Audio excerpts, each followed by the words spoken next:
ช่ไหมอ่ะสวมเข้าไปเลยด้านนี่พลิกเดี๋ยวแป๊บนึงพี่เอพลิกออกมาด้านนี้พลิกออกมาถึงข้างนี้พลิกพลิกอีกด้านหนึ่งอ่ะ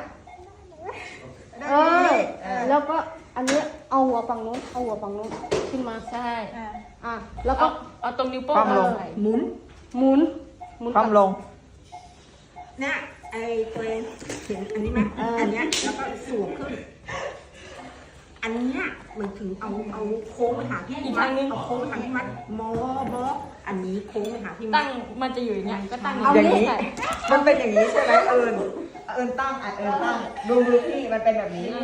ตั้งให้มันเป็นแบบนี้เอาด้านใหญ่ออกมาข้างนอกตั้งให้มันเป็นแบบนี้หันไปหาพี่มัดมันอยู่อย่างนี้